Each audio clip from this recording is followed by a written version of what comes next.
सबसे पहले हम प्रार्थना करेंगे।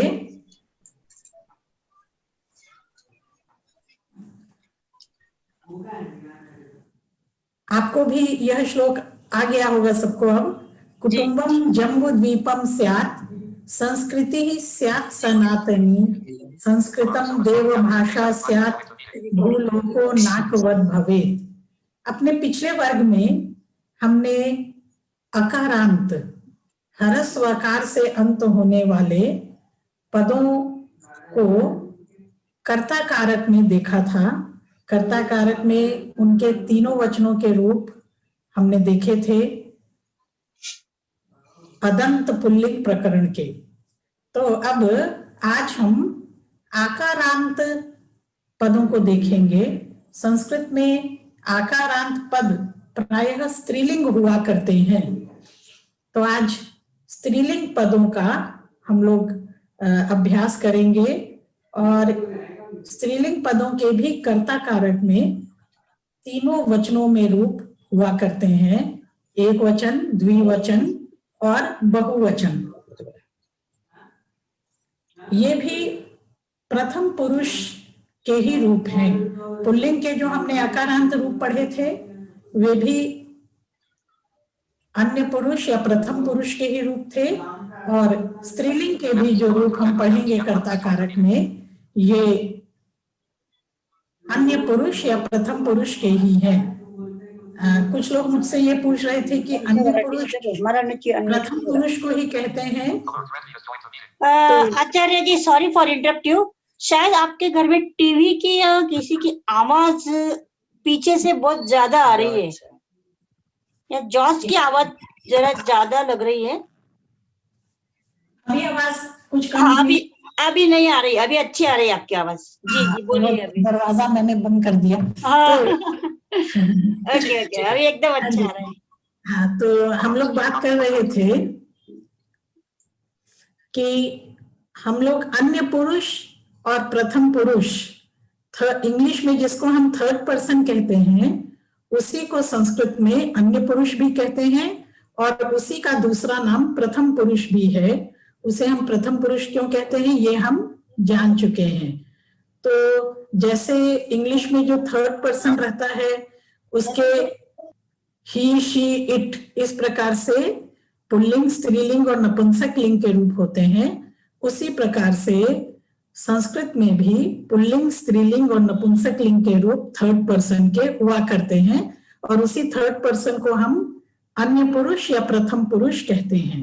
हम पुल्लिंग के रूप देख चुके हैं कर्ता कारक में, अन्य या प्रथम पुरुष में। आज हम स्त्रीलिंग के रूपों को देखेंगे।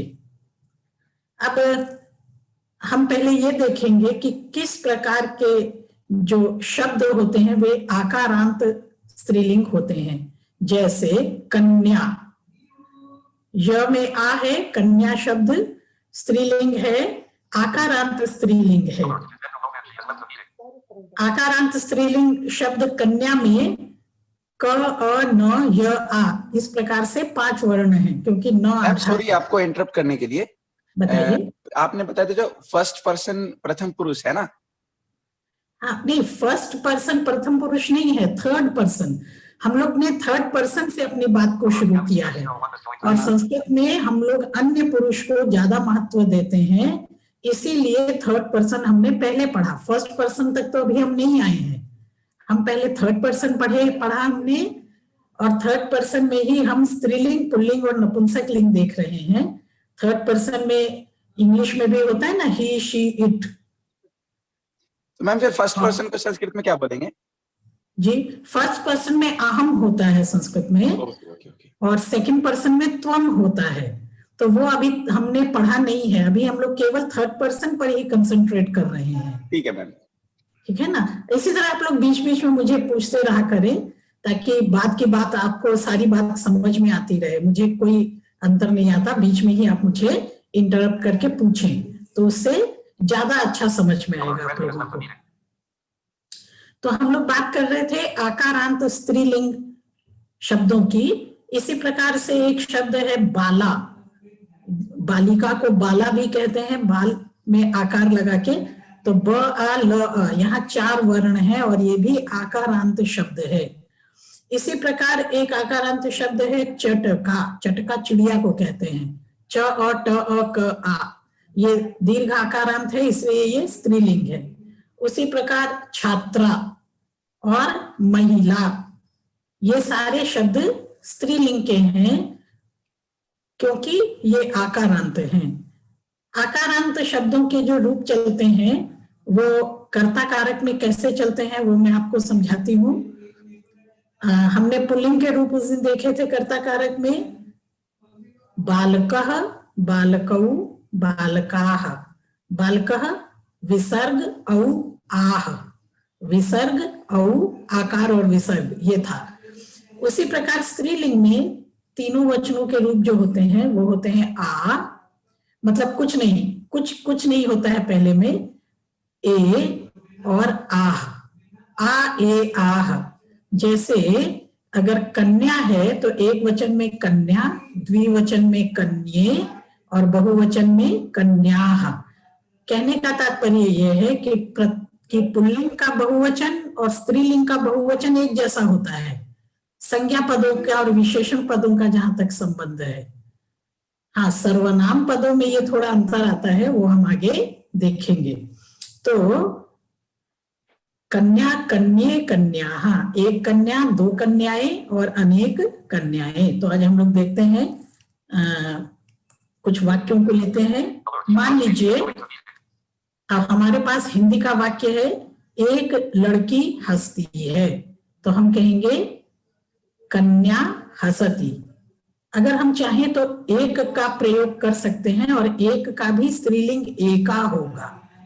अगर पुल्लिंग में हम कहेंगे तो एकः, क्योंकि उसका एकः था, पुल्लिंग में संज्ञा पद में भी विसर्ग लगता था तो एक में भी विसर्ग लगेगा। यहाँ पर स्त्रीलिंग में कन्या स्त्रीलिंग है और उसमें कोई विभक्ति तो लगती है लेकिन उसका लोप हो जाता है, क्योंकि विभक्ति लगाना अनिवार्य है। यदि विभक्ति नहीं लगाई जाएगी तो वो पद नहीं बनेगा। और संस्कृत में नियम है अपदम न प्रयुंजीत, बिना पद बनाए हुए प्रयोग करना ही नहीं है।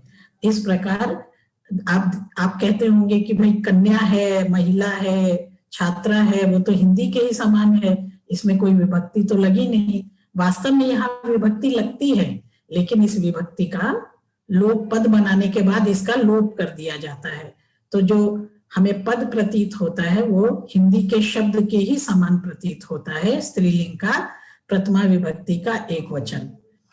तो अगर एक लड़की हंसती है तो उसका अनुवाद आप संस्कृत में करेंगे कन्या हसती अथवा एका कन्या हसती, दोनों ठीक है। उसी प्रकार दो लड़कियां हंसती हैं तो आप कहेंगे कन्ये हसतः, हसती हसतः हसंती वैसे ही चलेंगे। एक बात और ध्यान रखेंगे कि हिंदी में या अन्य क्षेत्रीय भाषाओं में भी क्रिया जो है वो लिंग के अनुसार बदलती है। हिंदी में तो बदलती है, जैसे लड़का है तो हंसता है, लड़की है तो हंसती है, लेकिन संस्कृत में लिंग के अनुसार क्रिया नहीं बदलती है, हम संज्ञा को बदलते हैं। कन्या हसती, द्वे कन्ये हसतः, दो कन्याएं हंसती हैं। अब यहाँ पर द्वे लगाएं अथवा न लगाएं कोई अंतर नहीं पड़ता, क्योंकि द्विवचन है संस्कृत में, तो कन्ये हसतः का मतलब ही दो कन्याएं हंसती हैं। इसी प्रकार अगर हमें कहना हो तीन कन्याएं हंसती हैं, तो तीन के लिए संस्कृत में स्त्रीलिंग में रूप होता है तिस्रः, तिस्रः कन्याः हसन्ति। कन्याः, कन्या में आकार के साथ अगर हम विसर्ग लगा देंगे प्रथमा बहुवचन के समान, तो कन्याः स्त्रीलिंग में भी हो जाएगा कन्याः हसन्ति, लड़कियां हंसती हैं। अब लड़कियां दो से अधिक कितनी भी हो सकती हैं। अगर तीन कन्याएं हंसती हैं तो तिस्रः कहेंगे, चार हंसती हैं तो चत्वारी कहेंगे। वास्तव में संस्कृत में एक, दो, तीन और चार के लिंग के अनुसार इन चार संख्याओं के भी रूप बदल जाते हैं, लेकिन 5 से ये रूप तीनों लिंगों में एक जैसे चलते हैं। एक्सक्यूज मी मैम, बताइए। मैम मैं ये पूछ रही थी कि आपने बोला क्रिया नहीं बदलती संस्कृत में, तो स्त्रीलिंग और पुल्लिंग दोनों सेम ही रहेगा, मतलब अगर हम कोई वाक्य यूज करते बिल्कुल, हैं। जैसे तीतः अंति हमने आपको पढ़ाया था, रामः पठति, रामौ पठतः, रामाः पठन्ति, ऐसा बताया था ना उस दिन पुल्लिंग में। उसी प्रकार से स्त्रीलिंग में भी बनेगा, सीता पठति, सीते पठतः, सीताः पठन्ति, कन्या पठति, कन्ये पठतः, कन्याः पठन्ति। यहाँ पर क्रिया में कहीं कोई अंतर नहीं आया, अंतर केवल हमें हमारा संज्ञा पद में आया है। तीसरा कन्याः हसन्ति, 3 कन्याएं हंसती हैं। उसी प्रकार अभी हम और पढ़ेंगे, और बहुत सारे वाक्य हैं मेरे पास आपके लिए, तो उससे आपको ज्यादा स्पष्टता होगी। मान लीजिए गंगा स्त्रीलिंग है, गंगा आकारांत पद है, तो ये स्त्रीलिंग है। हमको अगर कहना है गंगा बहती है, तो हमारा वाक्य होगा गंगा वहती, गंगा वहती। और हमें कहना होगा गंगा और यमुना बहती हैं, तो यहाँ पर गंगा च यमुना च वहतः, द्विवचन की विभक्ति लगेगी, क्योंकि दो नदियां हैं, गंगा और यमुना। लेकिन यदि हम ये चाहते हैं कि इन दोनों को हम एक ही पद बना दें, तो हमारा पद होगा गंगा यमुने वहतः। अब आप कहेंगे गंगा यमुने वहतः। और मान लीजिए अब हम सरस्वती को भी जोड़ देते हैं, अगर हम कहते हैं सरस्वती गंगा और यमुना बहती हैं, तो हम कहेंगे सरस्वती यमुना गंगाः, यहाँ बहुवचन की विभक्ति लगाएंगे, और सरस्वती यमुना गंगाः या सरस्वती गंगा यमुनाः अथवा गंगा सरस्वती यमुनाः, कोई भी हम क्रम रख दें। लेकिन सरस्वती को अभी हम बाद में इसलिए नहीं रख रहे क्योंकि अभी हम केवल आकारांत पद को पढ़ रहे हैं, ईकारांत को नहीं पढ़ रहे हैं। तो इसलिए सरस्वती को अंत में रखेंगे तो ईकारांत के अनुसार विभक्ति लगानी पड़ेगी, जो अभी आपने नहीं सीखी है, इसलिए हम आकारांत पद को ही अंत में रखेंगे। सरस्वती यमुना गंगाः, अब ये तीनों को मिला देंगे तो एक ही पद हो जाएगा, वहन्ति, यहाँ पर बहुवचन की विभक्ति हम लगाएंगे। उसी तरह से और वाक्य हम देखते हैं, चिड़िया चहचहाती है। चहचहाने को संस्कृत में कूजती कहते हैं, जो खग की, जो पक्षी की आवाज होती है उसको कूज, ऐसी ध्वनि कहा जाता है। चटका, और अगर कहना हो कि चिड़िया जोर जोर से चहचहाती है, तो आप कहेंगे चटका उच्चैः कूजति। उच्चैः एक अव्यय है, अव्यय मतलब जिसके रूप नहीं बदलते। अभी हम बहुत सारे अव्यय देखते हुए चलेंगे। चटका उच्चैः कूजति, चिड़िया जोर जोर से चहचहाती है, एक चिड़िया। और अगर 2 चिड़िया धीरे धीरे चहकती हैं तो हम कहेंगे चटके मंदम कूजतः। यहाँ देखिए मंदम, मंदम जो है ये क्रिया विशेषण है, क्रिया की विशेषता बताता है कि किस प्रकार कूज रही हैं, धीरे धीरे। तो मंदम कूजतः, चटके मंदम कूजतः, क्रिया जो है वो कर्ता के अनुसार है। कर्ता कौन है? चटका, कूजन का कार्य चटका कर रही है तो वो कर्ता हो गई। इसी प्रकार से अगर हमें कहना हो कि 3 चिड़िया मधुर स्वर में चहचहाती हैं, तो हम कहेंगे तिस्रः चटकाः मधुरम कूजन्ति। और अगर 4 चिड़िया हैं तो हम कहेंगे चतस्रः चटकाः मधुरम कूजन्ति। और आगे देखते हैं, मान लीजिए हमारे पास वाक्य है कि महिला, कोई महिला नारी जल्दी जल्दी बोलती है, तो हम कहेंगे महिला शीघ्रम वदति। शीघ्रम जो है ये क्रिया विशेषण हुआ, महिला शीघ्रम वदति। 2 महिलाएं स्पष्ट रूप से बोलती हैं, तो हम कहेंगे महिले स्पष्टम वदतः, महिले वदतः। 3 महिलाएं सम्यक रूप से सही बात, उचित बात कहती हैं, तो हम कहेंगे तिस्रः महिलाः सम्यक वदन्ति। और भी हमारे पास है अधुना निशा, अब इस समय रात हो गई है, होती है। अधुना, अधुना एक अव्यय है, अधुना निशा भवति। उसी प्रकार सीता और विभा शाम को आती हैं, तो कहेंगे सीता विभे, यहाँ दोनों को मिलाकर हमने एक पद कर दिया, सीते विभे सायं आगच्छतः। उर्मिला, मांडवी और सीता दिन में खाती हैं, मान लीजिए, तो कहेंगे उर्मिला, मांडवी, सीता, ये तीनों को एक पद बना देंगे, दिवा खादंती। उसी प्रकार मान लीजिए कहना है हमको बालिका अच्छी प्रकार से नृत्य करती है, तो बाला शोभनम नृत्यति। दो लड़कियां अच्छा नाचती हैं, तो बाले शोभनम नृत्यतः। और 3 बालिकाएं इस समय नृत्य कर रही हैं, तो तिस्रः बालाः संप्रति नृत्यन्ति। मुझे लगता है अब इतना पर्याप्त है, इससे आप समझ गए होंगे कि स्त्रीलिंग में लता, लते, लताः, उसी प्रकार रूप चलते हैं, रमा, रमे, रमाः, माला, माले, मालाः, इस प्रकार से रूप चलते हैं। अब हम लोग आज स्त्रीलिंग के साथ साथ कुछ नपुंसक लिंग के रूपों को भी देख लेते हैं। पुल्लिंग हमने उस दिन किया था, आज हमने स्त्रीलिंग के शब्द किए, और अब हम नपुंसक लिंग के पदों को देखेंगे। नपुंसक लिंग में भी अदंत नपुंसक लिंग देखेंगे। ऐसे नपुंसक लिंग शब्द जो अदंत हैं, अकारांत हैं, ह्रस्व अ से अंत होने वाले हैं, इनके रूप कैसे चलते हैं, इनको हम तीनों वचनों में देखते हैं। मान लीजिए पुस्तक शब्द है, पुस्तक, तो क में अ लगा हुआ है, तो ये अकारांत या अदंत शब्द हो गया, लेकिन ये है नपुंसक लिंग, तो इसके रूप चलते हैं एक पुस्तक, पुस्तकम, 2 पुस्तकें, पुस्तके, अनेक पुस्तकें, पुस्तकानि, पुस्तकम, पुस्तके, पुस्तकानि। इसी तरह से चक्रम, चक्रम भी नपुंसक लिंग शब्द है, चक्का। एकम चक्रम भ्रमति, एक चक्का घूमता है।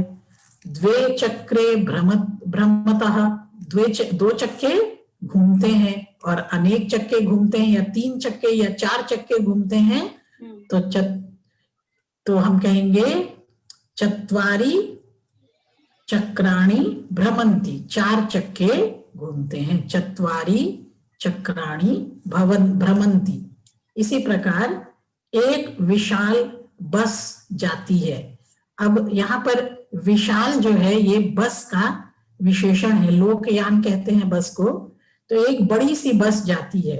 अब हमने ये पढ़ा है कि विशेष्य का जो लिंग होता है वही विशेषण का भी लिंग होता है, क्योंकि लोकयानम नपुंसक लिंग है, तो हम विशालम कहेंगे, एकम विशालम लोकयानम याति, द्वे विशाले लोकयाने धावतः, 2 बड़ी बड़ी जो बसें हैं वो दौड़ रही हैं। उसी प्रकार चत्वारि विशालानि लोकयानानि गच्छन्ति, 4 बड़ी बसें चल रही हैं। इस प्रकार से प्रयोग होते हैं। तो आप समझ गए नपुंसक लिंग के प्रयोग, और देख लेते हैं। पुष्पम पुष्पे पुष्पाणि, 1 फूल, पुष्पम 2 फूल, पुष्पे अनेक फूल, पुष्पाणि। नीलम पुष्पम विकसति, 1 नीला फूल खिलता है। पीते सुमुने पततः, 2 पीले फूल गिरते हैं। त्रीणि रक्तानि कुसुमानि संति, 3 लाल फूल हैं।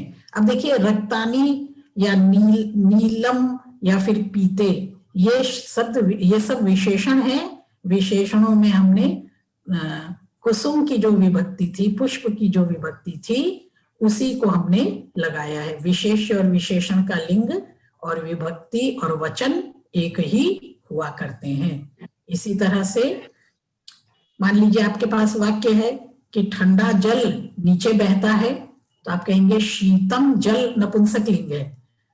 शीतम जलम अधः पतति, अधः जो है ये अव्यय है। इसी तरह से वहां पके हुए फल हैं। तत्र पक्वे फले स्तः, फलम नपुंसक लिंग है, फलम फले फलानि, तत्र पक्वे फले स्तः, यहाँ 4 जल से भरे हुए नारियल हैं। अत्र चत्वारि जलयुक्तानि नारिकेलानि सन्ति, ऐसा प्रयोग होगा। तो यहाँ पर कुछ पदों को आपको याद कर लेना होगा और कुछ रूप आपको याद कर लेने होंगे। आप कुछ पूछ रहे हैं?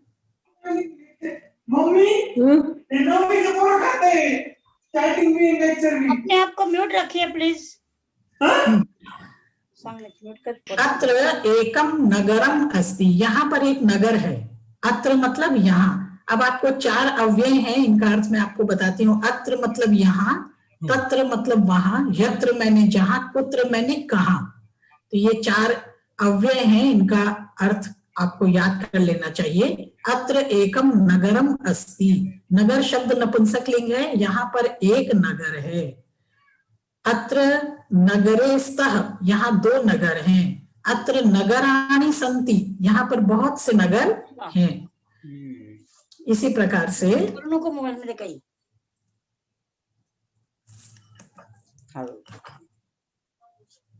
वातायनम,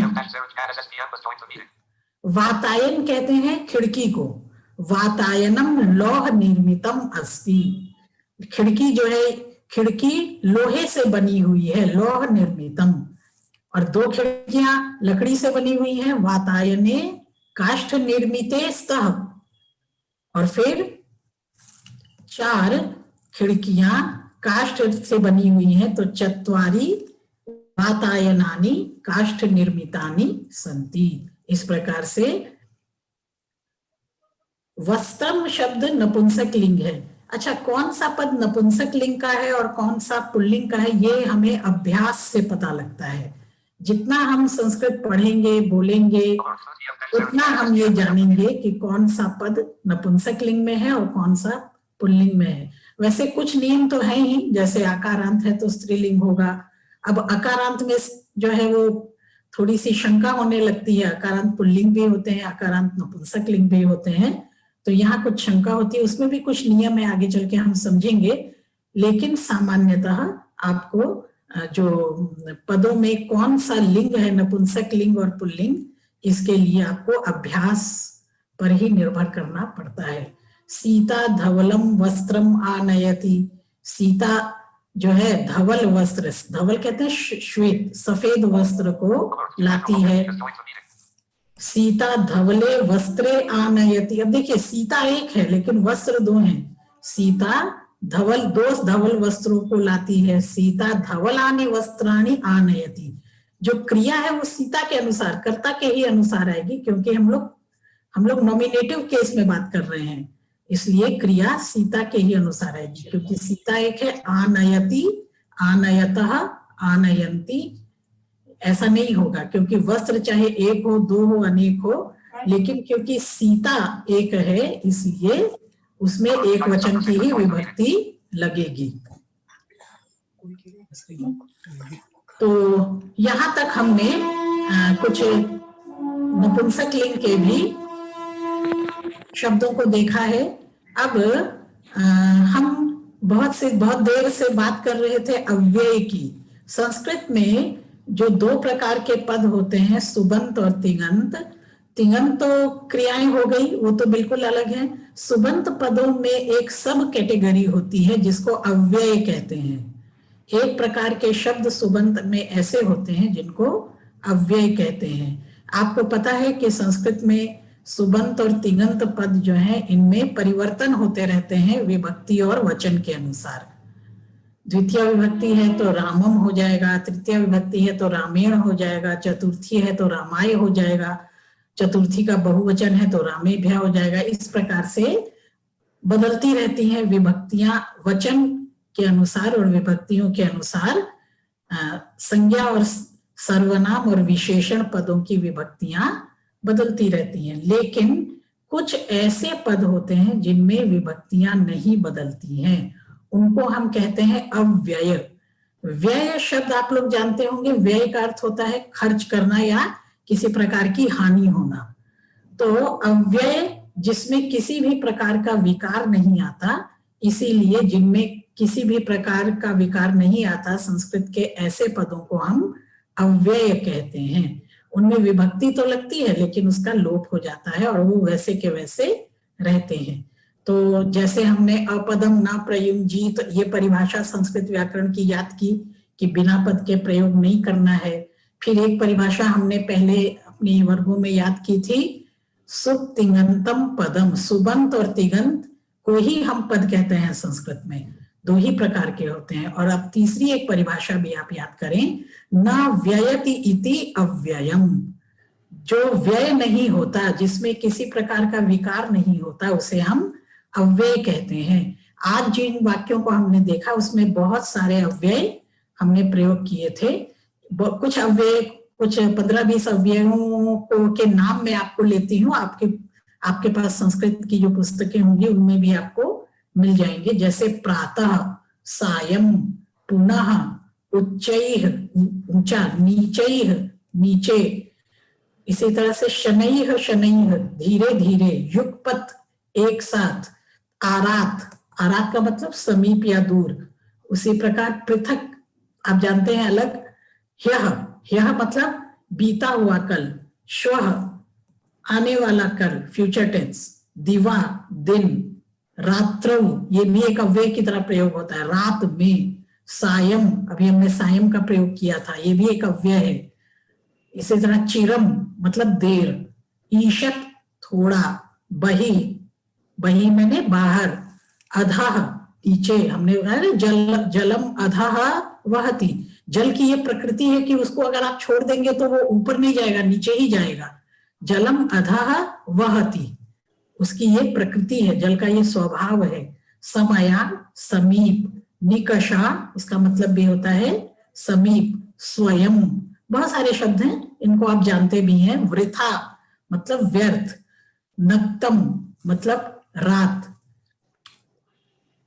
न जो हम नकारात्मक न का प्रयोग करते हैं यह भी एक अव्यय है।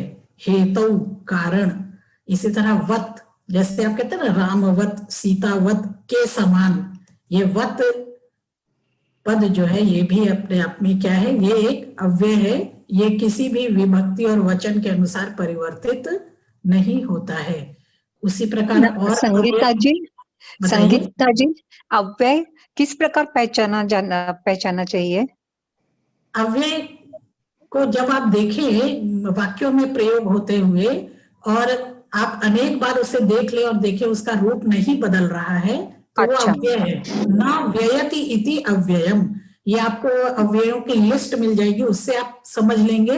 और वाक्यों में बार बार देखने के बाद जिनका रूप नहीं बदल रहा है उनको आप अव्यय समझेंगे। सहसा, सहसा अचानक आप जानते हैं। विना, इसके बिना। अलम, अलम का मतलब होता है पर्याप्त या निषेध।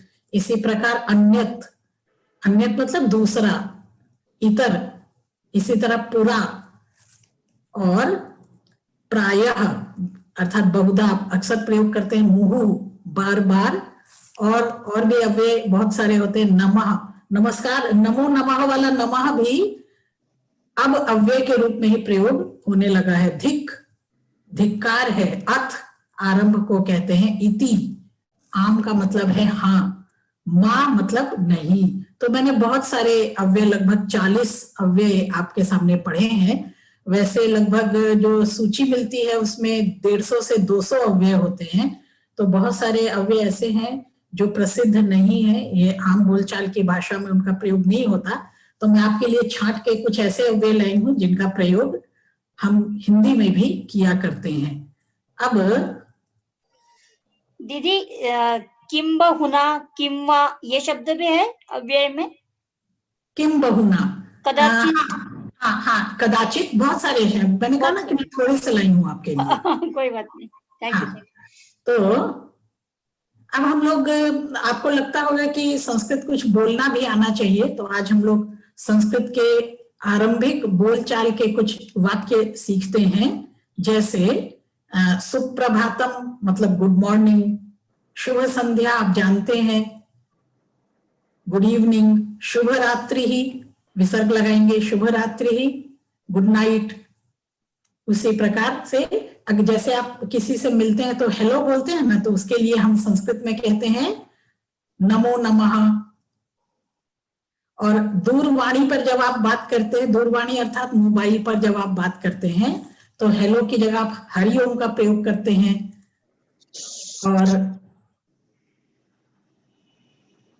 अगर आप किसी से मिलें और उसका नाम पूछना चाहें तो अगर वो लड़की है, यदि वो लड़की है तो आप पूछेंगे भवत्याः नाम किम।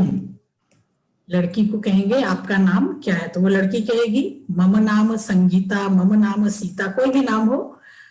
फिर हम उसको पूछ सकते हैं आप कैसी हैं, हाउ आर यू, तो उसके लिए संस्कृत में पूछते हैं भवती कथम अस्ति। लड़की है तो भवती कथम अस्ति, तो वो कह सकती हैं कि अहम सम्यक अस्मि अथवा अहम कुशलिनी अस्मि, मैं कुशल हूं, I am fine, I am well, ऐसा कह सकते हैं।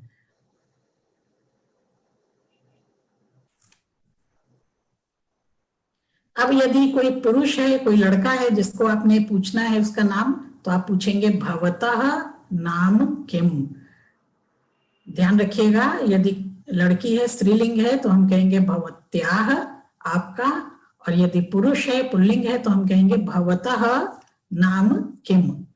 तो मम नाम रक्षिता, मेरा, मेरा को वहां पर मम कहते हैं, मम नाम रक्षितः अस्ति, मम नाम अंशुकः अस्ति, मम नाम दीपकः अस्ति।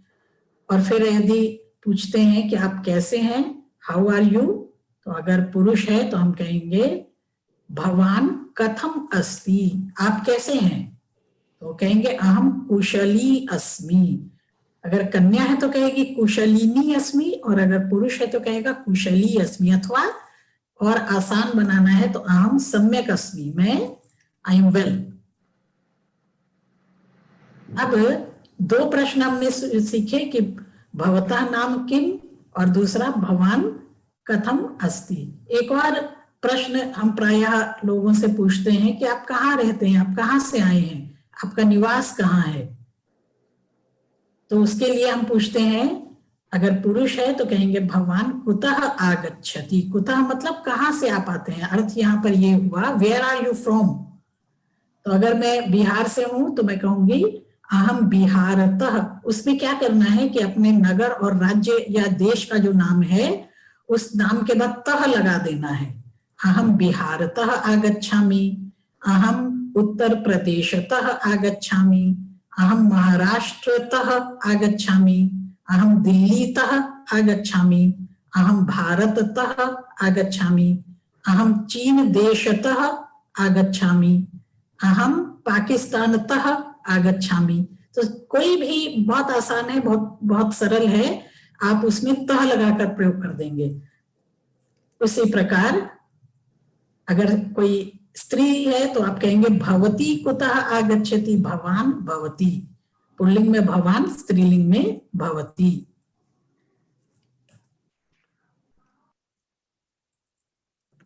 और अगर आपको किसी व्यक्ति के व्यवसाय के बारे में जानना है तो आप पूछेंगे भवान किम करोति, आप क्या करते हैं, व्हाट डू यू डू।